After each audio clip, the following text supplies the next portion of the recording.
Hello and welcome to Immigrantly. I am Sadia Khan.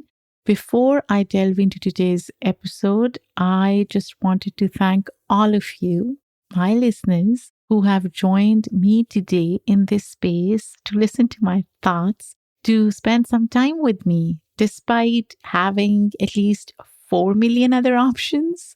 I am so grateful. By the way, if you're not aware, we have 3 active podcasts right now. Invisible Hate, which we call an ethical true crime podcast, Bantedly, which is basically for Gen Z pop culture enthusiasts, and of course, Immigrantly, which is our flagship podcast. And we are working on launching at least 3 more podcasts, one of which will be focused on the election. Yep, a lot of good stuff coming your way. And look, guys, I've said this previously, but I think I haven't said it lately. If you like our content, then show some love. Write us a nice review. Whether you want to write a review for Immigrantly, Bantedly, Invisible Hate, doesn't matter. Just write one, a nice one.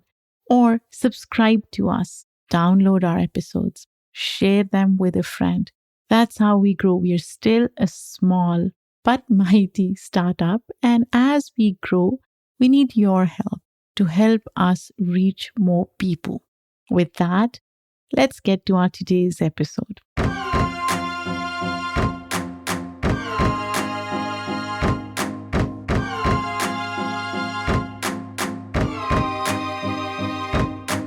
Now, for those of you who are our frequent listeners, and I hope there are many out there, you probably remember that in January 2023, I sat down with Amy Choi and Rebecca Lehrer, the co-hosts of the Mashup Americans.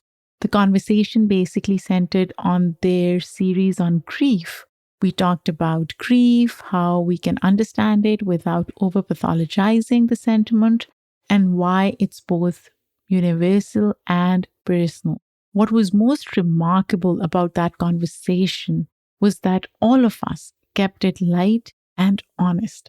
And I'm so psyched that I am sharing an episode from their podcast, The Mashup Americans, an interview they did with Lisa Ling, the celebrated journalist, executive producer, TV host, author, and mother, sits down with Rebecca and Amy to share her journey to heal her familial bonds, compassion for her mom, and hard-won friendship with her religious Korean mother-in-law. I hope you enjoyed this episode as much as I did. And don't forget to come back next week for a new Immigrantly episode. Enjoy.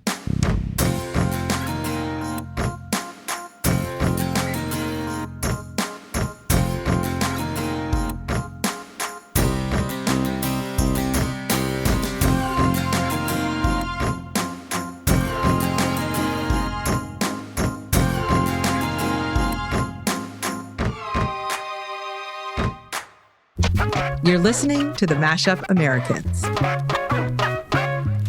Hey, I'm Amy Choi. And I'm Rebecca Lehrer, and we are the Mashup Americans. Rebecca, Yeah?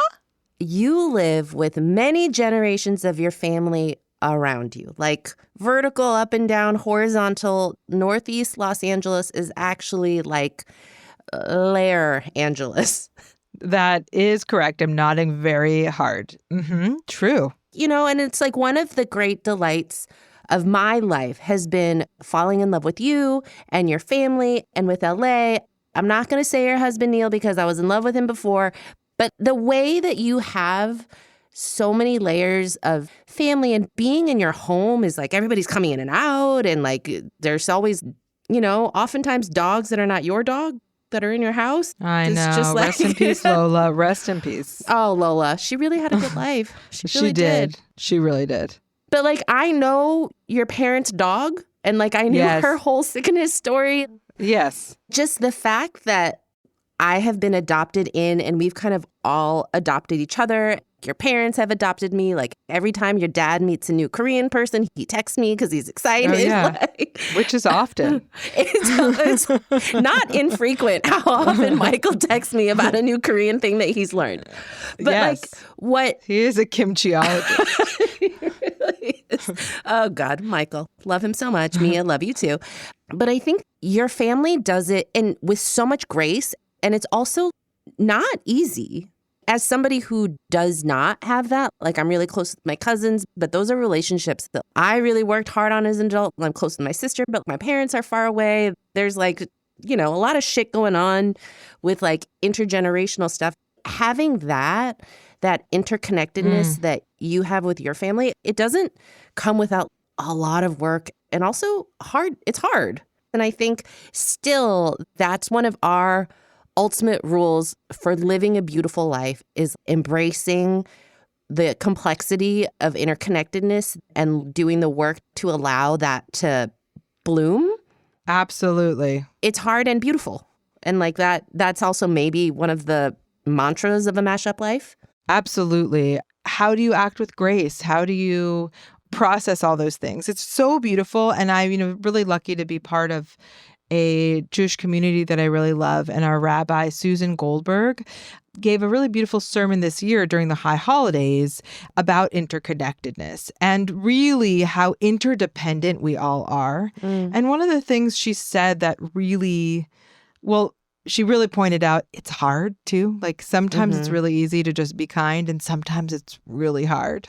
Sometimes people are assholes.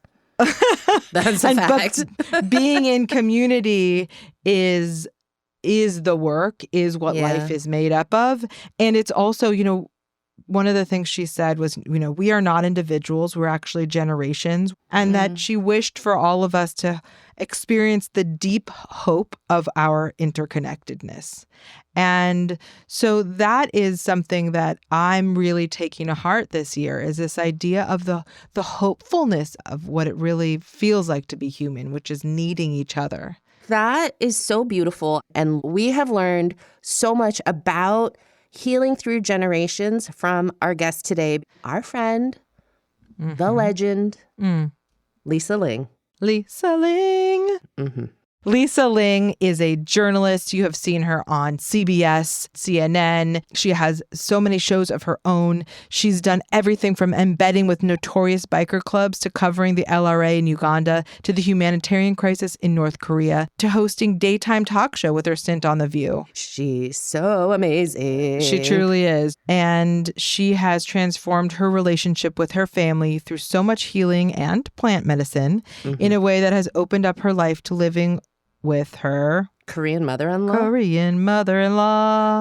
her own mom, her sister-in-law, and just squeezing all the love and life out of the chaos that interconnectedness brings. Total inspo for me personally, for everybody, and we are in awe, and we're so excited to have her here today. Here's Lisa.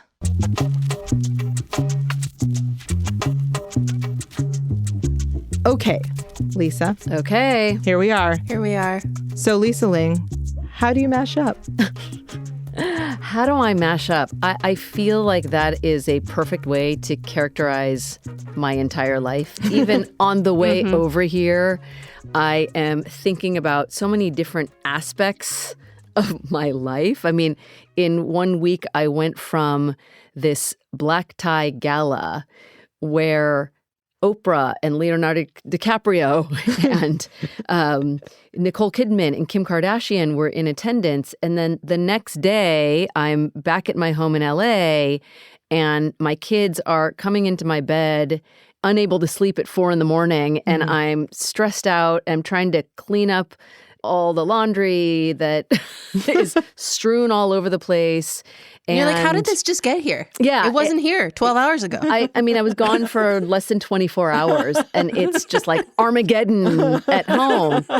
But then several days before I went to that black tie gala, I was embedded in a little town in Colorado, and I was observing 3 generations of women at a psilocybin retreat. They were all drinking psilocybin tea and off on another planet. And so I feel like the word or the term mashup is synonymous with my life and has been for the last more than a decade.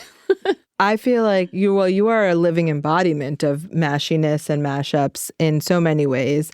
One thing we wanted to ask a little bit about at the start before we get into like current life is to give us a little of your life, like growing up life. So you grew up in Sacramento, is that right? I grew up in a little suburb of Sacramento called Carmichael, California. Oh my God. And what a name.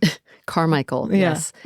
Carmichael. When I was growing up, it was otherwise known as White Michael Uh-huh. because it was such a non-diverse community. There were so few Asian families. How did your family end up in White Michael? Well, it's interesting because my grandparents came to America in the late 1940s, and they both happened to speak perfect English. My grandfather was educated in the United States, got his MBA in the United States. My grandmother studied in England, and they came here with high-level degrees, but they couldn't get hired to work in finance and so on. Mm-hmm. So they ended up living in a converted chicken coop and eventually salvaging enough money to open a Chinese restaurant. And because they spoke such good English, they were able to move away from the predominantly Chinese community in Sacramento to Carmichael, to White Michael, and open the first Chinese restaurant ever there. So that's how I ended up in Carmichael. So you grew up in White Michael, and then your parents, are both your parents Chinese American? My mother is Taiwanese American, and my father is Chinese American. Yes. These days, it's very, very important for me to make that distinction. Actually, not these days. I have made that distinction for a long time. But because there were so few Asians growing up, I really didn't know much about my Taiwanese identity either. It was just so much easier to say Chinese. I was already different because I was Chinese. So to have to explain that Taiwan was a different country at the time was just way too much for a little girl to be able to handle. Were the grandparents who opened the restaurant your paternal or maternal grandparents? Paternal. So those were my Cantonese, Chinese, American grandparents. My Taiwanese grandmother, my mom's mom, she didn't speak any English. So both my grandparents passed away when I was in my early 20s.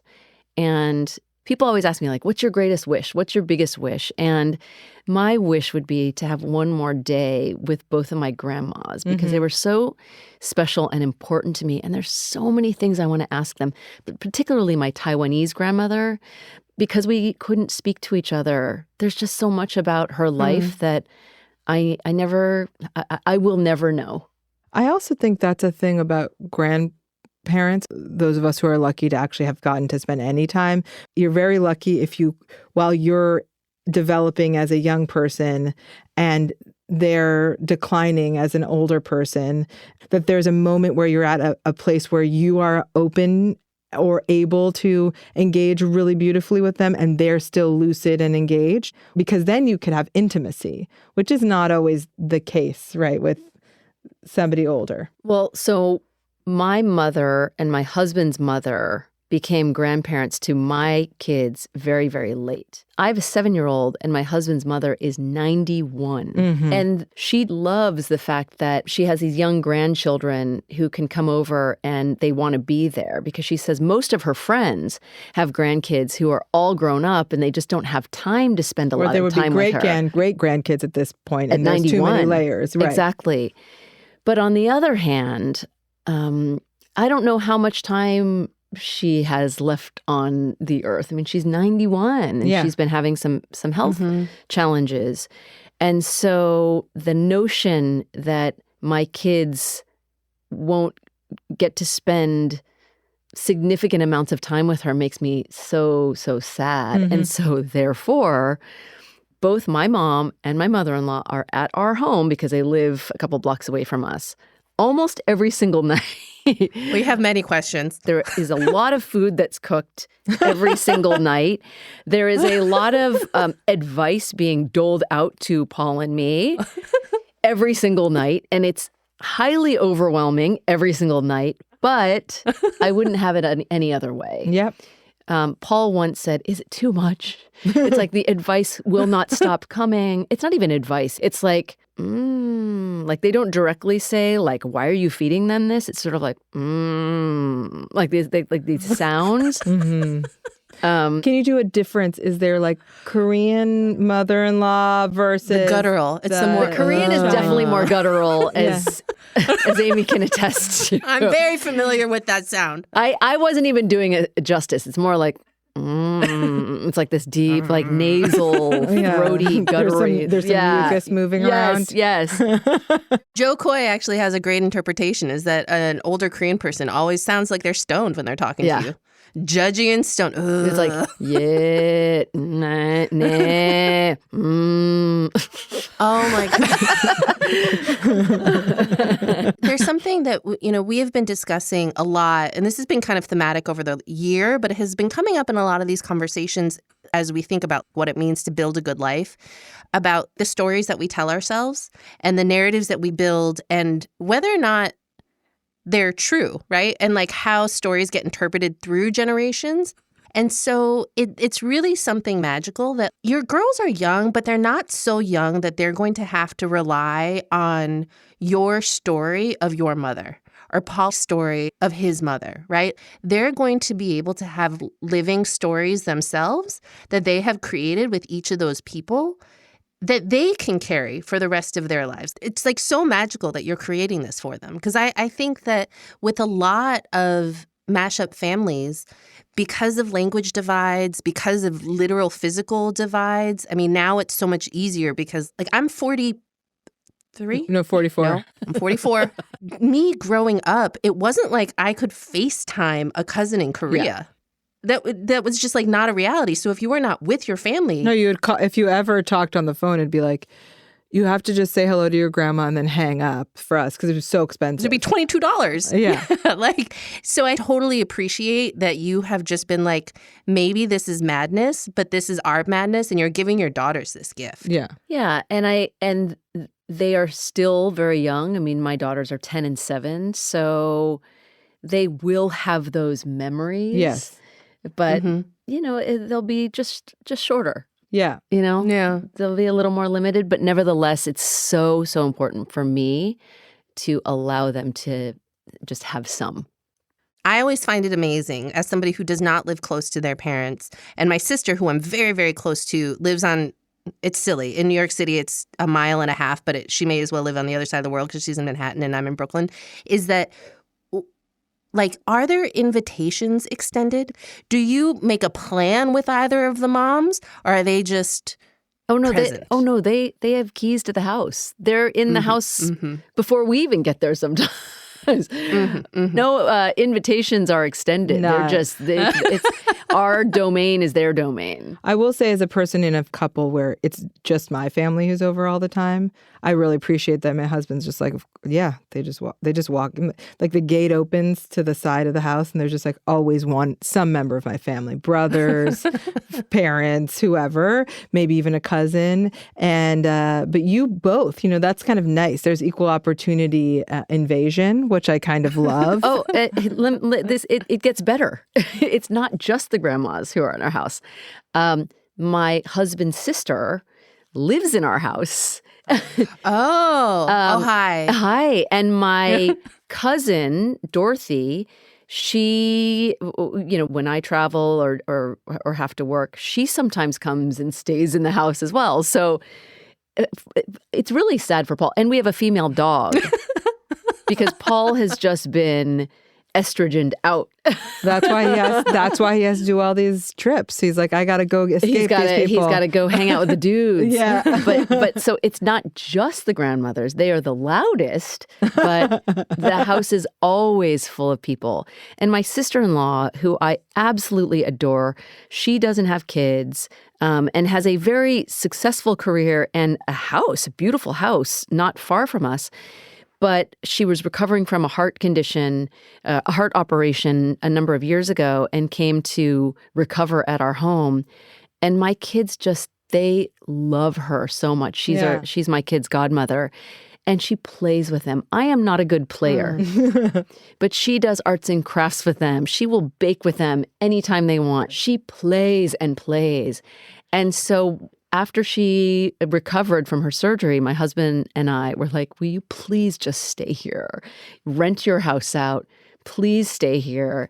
And so it's been great. When my kids wake up in the morning at 5, they know not to come into our room anymore. They go straight into Coco's room.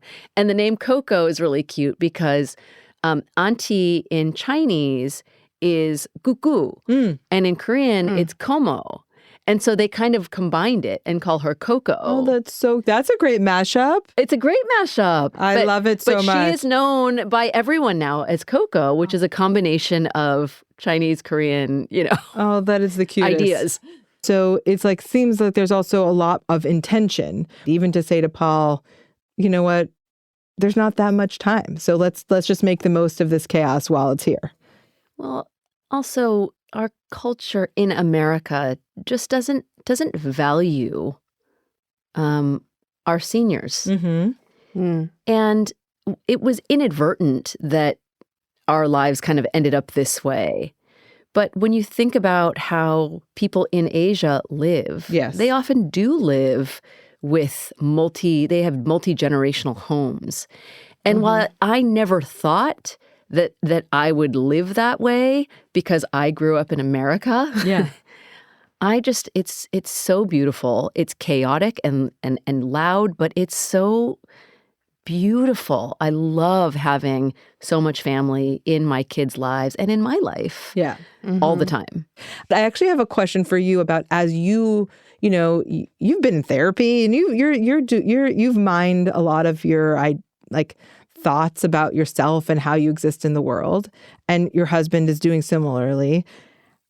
With these wonderful ladies in your home who may or may not be the cause of some of those things, when they're with your children, are there moments where you're like, I'm extremely triggered by this right now? Like when they're like, say something to although they're different with the kids, with grandkids, but like, are you ever like, this is why I have to go to my bedroom because this mother's saying something? Yes. So Paul and I, though, our lives were obviously different and we are of different cultures, we had some similarities in our upbringing. My parents were divorced when I was 7, and my mom moved to Los Angeles, and so she was not in the house most days because she was geographically quite distant from me, and my dad worked all the time. So it was my grandma who was in my house who was taking care of my sister and me. And this is the British educated one. Yes, yes. And Paul's parents, they worked all the time. And he was an athlete, and he played every sport. And he's just, readers, he's very tall and handsome. He's very tall. Strapping. Yes, and he's... If you want to know if Lisa Ling's husband occasionally posts a thirst trap on Instagram, the answer is yes. Yes. But we thirsted. I don't know what we reacted. Respectfully. Very respectfully. Yeah. Mm-hmm. He's a cute guy. He's a tall drink of lemonade. So neither of our parents were around, I think, as much as we would have liked. And so they're so opinionated about how we are raising our kids. Oh, yeah. And neither of them are shy about divulging what they think we should be doing. Never. In raising our kids. And so there's so many times when Paul and I are just like, why didn't you do that when we were kids? And so that's really hard sometimes. And we've gotten into some big fights with each other, with them. And, we've both stormed out of the room, or we've just become apoplectic. So yes. Oh, and Paul's also, he's got 50% Korean rage. So it's just like, it's embedded in there. I would say it's 75%. Right? Oh, 75%. We're inching closer to the boiling point. Well, and particularly when it comes to things that may have a direct relationship with his upbringing, because when you're a young kid and you you harbor those feelings of abandonment or rejection or whatever, and it continues to go unresolved for your whole life, it can manifest itself in very negative ways. And I think this is particularly applicable in Asian communities where there isn't as much communication or affection. It's really hard. So I think that's one of the reasons why it really frustrates him even more than it frustrates me. And it frustrates me. This is so... Wow, Lisa. This is the past 10 years of therapy, just like doing, doing, doing, bubbling. I will say, so my older sister, who basically raised me because I had a very similar situation where grandmothers would kind of pop in and out of our lives from Korea and like kind of rotate around the cousins' houses taking care of us when there was like the most need. But my sister, who's 6 years older, by the time she was like 12, was responsible for me. She's exactly your age. She just turned 50 this summer. And I think for both of us, I watched her go through this huge exploration, which I have learned that Paul has done as well. But it's almost like you don't even know, and I'll speak for her and me, is that you don't even know what you thought you needed or that you missed until you have children of your own. And then you're like, oh, fuck, what are these feelings? Why do I feel this rage? What is happening here? And this act of like kind of reparenting yourself and then while also trying to learn how to be the kind of parent you want to be to your kids is wild. And I just feel like that act of being like, oh, this is actually what I want or this is what I need and how I want my family to be.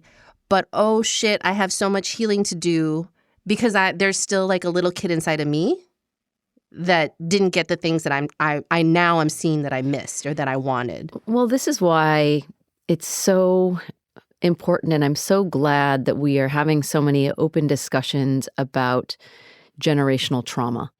Because I think it's easy for us as parents to, and because we're still harboring so much of that resentment about what we didn't get. Because we're still people, too. Exactly. Yeah. And in some ways, we're still stunted as children because we didn't get those things that we really needed. And it didn't resolve. It sort of festers for so long. And so Paul and I have done a lot of healing over the years. And we've both come to a place where we don't just think about the issues of abandonment and the lack of affection that we experienced from our own parents ourselves. We think about, and I'm going to get very emotional here, like how much our own parents needed that. Yeah. And I think the reason why they were unable to show it to us is because either it wasn't part of their culture or they didn't have models for it themselves. Yes. And so over the years, Paul and I have, where we had these resentments for our parents, what they weren't able to provide for us, we have both transformed and really started thinking about trying to offer that kind of affection to our parents because we know that they didn't have it either. Oh, Lisa. And in some ways, we're becoming the teachers that even I think our parents still need, and it's really made our relationship with our parents and our family just so much deeper. Plant medicines have helped. I'll be honest with you. I'm crying. I am so in awe, Lisa. Here I am, like wiping tears. Yes. I'm going to try not to snot all over my microphone. But I just think that level of curiosity and compassion is what I feel like I've been trying to get to for a long time. And it's so hard. Nice to see that you got there. It is really hard because so many of us have these deep scars. And it's impossible to think about our own parents not as our parents, but as a similarly stunted child. Yeah. Right? Who didn't get what they needed from their parents. And when you really stop and think about it, our parents didn't just have parents that weren't able to show affection. They went through wars. Yes. Yeah. They went through poverty. Yeah. Yes. They went through and experienced things that in our wildest dreams we can't even imagine. And so that's another layer of trauma and closed offness that they are harboring inside of them. And so, and again, plant medicine's really helped us see this, that we all need healing, and that the resentment directed toward our parents is sometimes really misplaced because it's not their fault. It's not their parents' fault, right? It's this trauma that has lived with us intergenerationally that we can't pinpoint. But it makes sense that, if you don't have a model for how to do it, how would you ever know how to do it? Also, how could you process so much of the stuff that they experienced? There's no processing the wars or all my aunts were murdered. Like, how are you supposed to, you have to compartmentalize that stuff. You have to shut down in order to keep living. They do that to try and protect their kids. Yep. I came to this country because I want to give my kids and future generations a better life. Right. But I could never talk about it because I don't want to think about it because it'll take me to a dark place. I'll go into a deep depression. Right. But I also don't want to burden my kids with this trauma that I'm still holding. I also think there's just so much loneliness. I've sort of observed this in the immigrant generation is, I think, this makes me really sad, but I think they feel really alone in this world.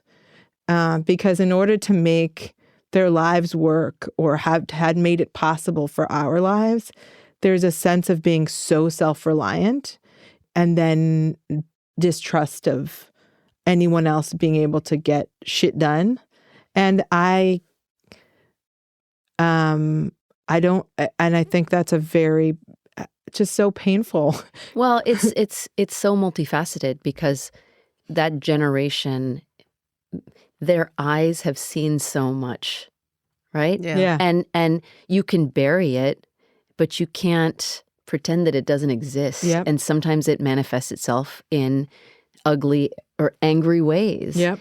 On top of the fact that there's a lot of pride in Asian communities, but so many immigrant communities. There's a whole concept of saving face. Yeah. And so the idea that you are not maintaining a certain life. I think that's one of the reasons why Asian culture is just is so materialistic. Oh my God, we just had this conversation. It's a way to show what I've earned and where I've come.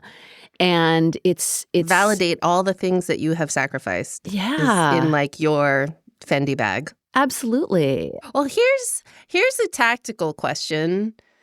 You've done so much work and so much healing and created so much compassion and empathy in your home. Did either of you talk to your moms about it? Was this a conversation that was had in that direction? Or was it just kind of an acceptance and a reforming of family bonds? Oh, no. We've talked to our parents. And in fact, we talk a lot now. And in the case of my mom, who left it when I was 7, my sister was 4. It's I grew up thinking how do you leave kids when you're that age? And I was with my dad and my grandma, and we were in a stable community, and my mom was not stable at the time. And I had that resentment. I was holding that resentment for so many years until I had a plant experience. Mm-hmm. And my God, Lisa. Rather than going back to my childhood, it's going to sound a little esoteric, but I have to talk about it because it was so profound. Rather than going back to any episodes in my own childhood, I went back to my mother's childhood. I relived aspects of her childhood. And they were so hard and they were so dark and so sad that the next day I came home from that experience. I went to my mom's house and I held her like she was a child. And I told her that I will take care of her because nobody had ever told her that in her entire life. My mom and so many immigrants, they're just they're just hustling. They're just hustling. They're just trying to survive. Everyone just wants to be taken care of, actually. Yes, yes. Now you have a child the age that your mom left, right? Yeah. Are you, when you look at your baby, well, you've had two go through that, right? So the youngest one is that age. Oh, I guess they're probably the same distance that you and my Laura sister, are, right? So when your elder was 7 and your younger was 4, what happened in that moment for you? Was there an awareness of, oh, this is a Rubicon we're crossing? What was bubbling up for you when your kids were suddenly the age when your mom did? Dude. You don't have to go there. Well, let's just say when you're one of the few Asian kids in an all-white community, kind of upwardly mobile community, but you don't have, you're pretty lower middle class. You just want to pretend that everything's fine and that it's all good. Yeah. Yep. And, when you're the only kid whose mom isn't at the parent-teacher conferences or at any of my activities, you just become good at painting a picture. Yeah. Oh, she's at a work thing, or she's not able to make it. Meanwhile, she's living in another city, you know? Mm-hmm.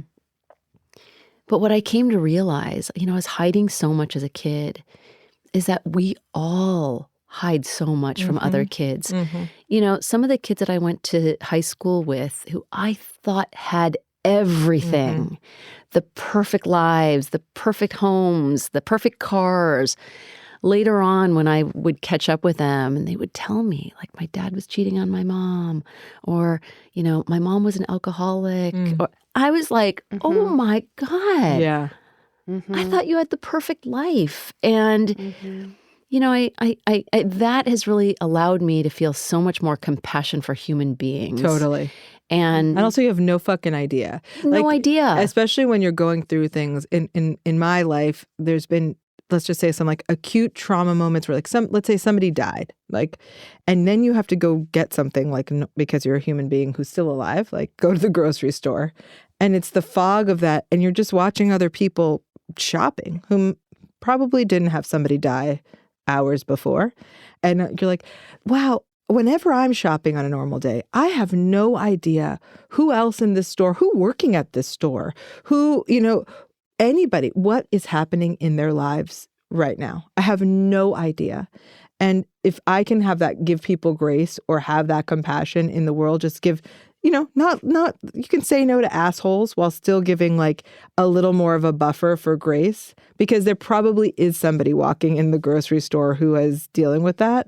Yeah. And Rebecca, that's one of the reasons why, in my work as a journalist, it's been so important for me to highlight people or communities that you may think one thing of, but really never taken the time to understand or get to know. And so often, because we've covered so many marginalized communities or communities that might be considered sort of outsiders, so often, so many people talk about these moments in childhood when something happened, some kind of trauma or some, abandonment or some fight or something that happened that just never really resolved itself. And that kind of sent them off onto a path that was unfamiliar. And it makes me just think about how important it is to try and encourage each other to try and look, to go deep, as hard as it is. And so, fortunately, we are living in a time when there's an elevated consciousness about this, about dislodging those deeply held traumas that so many of us are carrying from childhood and bringing them to the fore, no matter how difficult it is, and trying to finally find some resolution and healing. What if I was like, I'm so traumatized by people's Instagram comments? Just how the misuse of the misuse of trauma. Totally. Also, it's Oh like my God. such a funny. You're like, no, that's not it. Yeah. That ain't it. Yeah, lady. exactly. I just think that there is something also, and another kind of ongoing theme is just reminding ourselves, because Americans are often convinced that we invented the thing or that this is a new experience. And I think what you're talking about here, especially in relationship to intergenerational families and how to bring families closer, it's just, this is where I bring up the Joy Luck Club. Sorry to be the middle-aged Best Asian movie lady ever. who does this.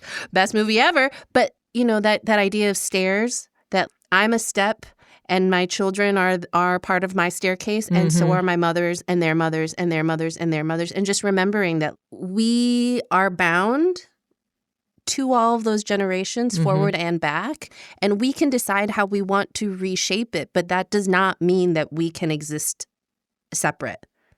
And I think that's a very not American idea, or something that we reject so thoroughly that it actually does so much damage to us, because we're constantly thinking we can just reinvent ourselves. And like we can, and we don't reinvent ourselves from a blank slate. Absolutely. This is something, though, on a sort of lighter note. And I say this as the only non-Chinese or Korean person about, here. Sort of lighter. Sort of lighter. Okay, This so is light. This is every day. we have actually had, speaking of Chinese Koreans, Awkwafina on our show several times, and her grandmother actually giving some dating advice. And we've asked many people in our community over these last many years, 10 years of the Mash of Americans, what dating advice did you get from your immigrant parents? And most of it's racist, but and this is racist but positive, is that Korean parents, mothers always say, marry a Chinese man because he'll cook for you. And so I wanted to explore that here. You did the reverse. And how do you feel about that advice? Do you feel that that's resonant? Well, I probably didn't have that experience because I am the woman who married a Korean man. Right. Because when Well, that's because all the Korean women married the Chinese men. There had to be, you're like, I scored. Well, I have so many Korean girlfriends. Most of my closest friends are Korean women. And they would tell me that they wanted to marry Chinese men because they took care of the women. And they told me not to date Korean men, because I've always been, I don't know why, attracted to Korean men. Because they're hot. Because they're hot and they have a lot of swagger. That's why. Yes. So I, ended up with this guy.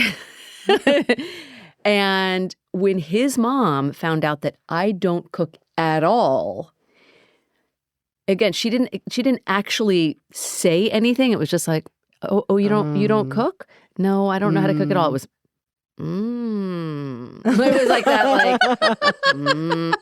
I'm trying to get as low as she. She was not happy that nobody was going to cook for her son. Because in the beginning of our relationship, she would even call me. And I would answer hello, and she'd go, "How is he?" Rather than, "How are you? What's been going on?" It was just, "How is he?" Oh my God, my face is hurting from smiling. Because the first son in Korean culture is, he's the falcon of the family. He's the one on whom one should dote and take care, and so on. So initially it was a little bit disconcerting, but I couldn't lie and tell her I cooked when I don't, I burned scrambled eggs. So I think she was somewhat displeased by that, especially because when I first met her, and my mother-in-law has a very strong personality and is very opinionated. I don't want you to know that there was a question in our notes, which was, how do you live with your Korean mother-in-law? I didn't write that. Amy did. I just wrote for that. context of okay. Yeah. And for the record, I don't live with it. I have a Mexican mother-in-law, and that's enough. Right. And she's far away, and she's 1,000 miles away. Okay, go on. Right. So the first time I met his mom, he invited me to a family gathering. And, I was feeling a little, it was my first time. It's a house full of people. And Korean people, all Korean people. And who it turns out both Lisa and I love Korean people. love. Turns out. Love. And I'm like, all my friends are Korean. I got this. Yeah. You're like, 여보세요. Yeah. I had my whole about, 안녕하세요. The first thing that my future mother-in-law said to me, she didn't smile. She took my hand and she said, have you accepted Jesus Christ as your Lord and Savior? Oh, she's that. I knew that. I knew it was coming. Oh, wow. And I am rarely at a total loss for words. I mean, even in uncomfortable situations, I usually have a retort. I found myself just completely speechless. My mouth was dry. I'm like, oh my God. What am I going to say? God, Korean people are so intense. Did she put Bibles in your house everywhere in every drawer? No. She gave me one later on. But anyway, so my response was, I grew up going to church. Oh. Mm-hmm. Yes, I used to go to church every Sunday. And then I just kind of left it at that. And of course I was met with, again. I got used to that sound, and I'm not even doing it justice. No. So that's kind of how my relationship with my mother-in-law kind of started off. But you gave her grandkids. Well, I did, but mind you, all my close Korean girlfriends warned me about the Korean mother-in-law. I mean, they warned me, incessantly, oh my God, you sure you want to do this? You're going to get a Korean mother-in-law. And, and look, I'm a journalist. I can embed in, any kind of community. Yeah. And so for me, it was I'm okay. I can win people over. It's what I do. And I'm a kind person. And so when I was met with that first question, I was like, oh, shit. You're like, I didn't know this is real. This is the warfare. Yes. I was not prepared for this. Yes, and then followed by the after she found out I couldn't cook for her son. That was just oh my God, is this real? Is what my girlfriends, is what Alice and Shin and Cindy were telling me, is that real? And it was real. Well, so what are what would you say are the rules of engagement in your Chinese Korean house and marriage? Because it feels like there's a lot of levels here. I mean, I do think that if I were Korean, my relationship with my mother-in-law might be different. I think there are things about language that I just don't understand that may have been more present had I been Korean. And I know that, she and her husband would have loved for Paul to marry a Korean girl, just like my parents would have loved for me to, marry someone who's Chinese. But I will say that while I was initially spooked, and again, because my mother-in-law also just has a very strong personality, and at the time she was sort of incapable of not offering me suggestions and, just divulging her opinion, she has become one of my best friends. And I respect her so much. I respect her journey. I respect, the life lessons that she bequeaths to me and to my kids. And she's such an amazing person who has accomplished so much. And I love her. And even though I don't believe what she believes, I happen to have a pretty impressive biblical repertoire. And so, when she comes at me with something Bible that she verse. thinks is biblical, I have a retort very often because I'm familiar with much of the Bible. And I think she respects that I at least have the knowledge. It isn't a decision that I've arrived at erroneously, and that I am a very spiritual person and that God is a very important person in my life. I just have a different path to God. And I believe that people do have different paths other than, that one path. I mean, it's still, religion is still somewhat touchy in the household, but there is such a deep respect for the human and even the faith because her faith has gotten her through so much. And so I really respect that relationship that she has with her faith. I mean, I truly love her, and I don't just consider her my mother-in-law. I really do consider her my friend, and I call her about things. I ask her advice. And what do you call her? Not on the phone, but like what name do you call her? Well, I mean, before I had kids, I would call her mom. Mm-hmm. But since having kids, they shortened, you say halmoni, you call a Korean grandma halmoni, but they call her Hami for short. And so we all just call her Hami. Everyone just calls her Hami. I love Hami and Coco. I know. We have these little really little pet names. It's so cute. It's so mashup. That's so great. Okay, I have two final questions to wrap up. Okay, so one of the great entry points into all of our lives, I think, of getting to know each other, and we think about this all the time, is just a gateway to everything is food, right? Yes. One of our big questions, not a question, it was just it was a statement that was in our notes, was Chinese versus Korean. Oh. Go. And I'm going to say Korean wins here. Oh, for sure. Not that it has to be a competition. As far as preference is concerned, I will always choose Korean food over Chinese because my body just craves like fermented stuff. And I love the flavor of kimchi everything, and like kimchi jjigae is like my favorite thing. I dream about it. But Paul, who is Korean American, will always choose Chinese food. Oh, wow. Wow, this is just a very interesting thing we have going on here. I did have some delicious naengmyeon last night. I was like, I have a tummy ache. I'd like some cold noodles. It's my kid's favorite. In fact, both my kids, growing up, I hated, smelling like Chinese food. I never wanted to eat Chinese food. I just wanted McDonald's and spaghetti.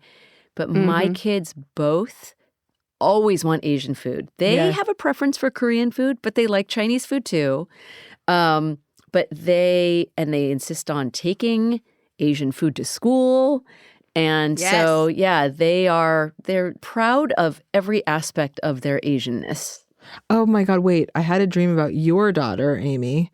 My daughter. In relation to exactly this, which was we were explaining like how different and wonderful it is. Just be like, that's 30 years of people making this possible for you to then just feel like fucking proud. Like there's no noise about any of it. And no like to even be like, wait, you were worried about that, Mom? Like that, it's so brilliant and cool. Yeah, like that seems wild. Wow, I have damp tissues just at my feet right now in my booth. But I think my final question, and I know this is Rebecca's as well, whenever we are in the presence of greatness, just you are a woman who has done so much with your life and your career and your personal life and gone through so many transformations. You're a hugely successful mother of two young kids who are exactly the same age as my kids, actually, 10 and 7. And Rebecca's has 2 kids 4. Right up on the way. Is just... Can you leave us with any tips as to just fucking how? Like how? How are we supposed to how does it all work? Because, and just for context, I did have to go to an urgent care yesterday for something that was probably a panic attack. Stress-related panic attack. And it's just we watch you navigate this world. We know it's not easy. And we have worked with you. We have gotten to know you. And it's just been so, so great. And we want to know how you do it so that we can do it too. Well, if for some reason I have conveyed to people that I know how to do it,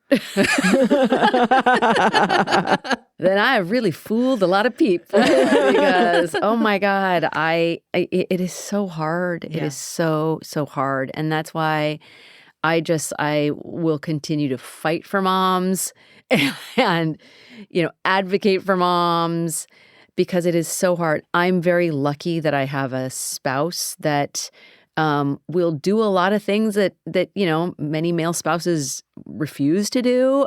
I'm very, very lucky. And it's still hard, And so to those moms who are shouldering everything, my respect knows no bounds. And I mean, the only thing I would say is, don't be afraid to ask for help because I think we in our culture, when someone calls us a super mom, we kind of wear that as a badge of pride, when those are impossible expectations to uphold. They're just impossible. And I would like us to just allow ourselves to be vulnerable and just say that like I'm going fucking bananas, and that Totally. and that I need help. And every single day it's a constant like, Lisa, you need to get your shit together today because Totally. it's chaos all the time. And we are, no matter how supportive our husbands or our spouses, if we have them, we are still the ones who are maintaining all the schedules in our heads and making sure that, this person is there and this, and all that stuff. But just like, just give yourself a break and don't think you need to do it all, and don't be afraid to ask for help. I think the asking for help, which is a great way to wrap this idea of what we're talking about, an intergenerational home, and also like some of the stuff that we come up against as mashups, as like first generation and as women, and then like in the context of America, this sense of like self-reliance, which you can't rely just on yourself in the world. And I think I'm not that good at asking for help. I'm very good at providing help. Yeah. But I think that it's a good reminder. And it's okay when you borrow things from other cultures. Ours isn't the only way, No. It shouldn't be considered, to be taboo or whatever. Yes. In some parts of the world, they actually do things better. What? Oh my God. How dare you, Lisa Ling. Lisa, we love you. Thank you so much for being here. This you was guys, so love you too. So great. So fun. And now I need to go into therapy again. No. Although that was so good. That was so good.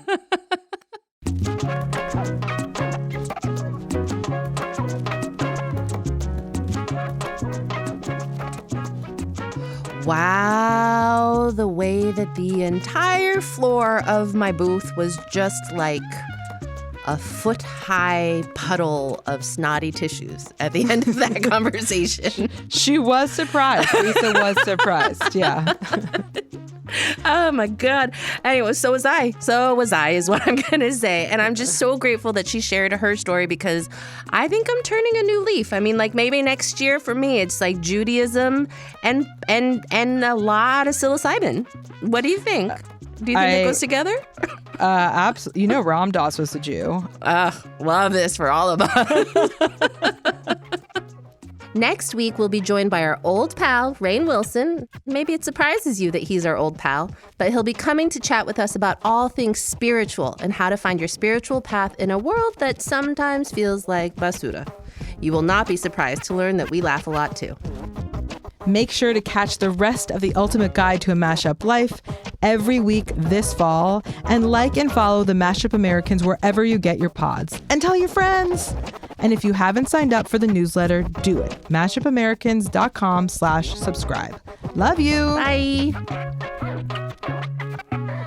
This podcast is a production of the Mashup Americans. It is executive produced by Amy S. Choi and Rebecca Lair. Senior editor and producer is Sarah Pellegrini. Production manager is Shelby Sandlin. Thanks to DJ Rob Swift for our theme song, Salsa Scratch. Additional engineering support by Pedro Rafael Rosado.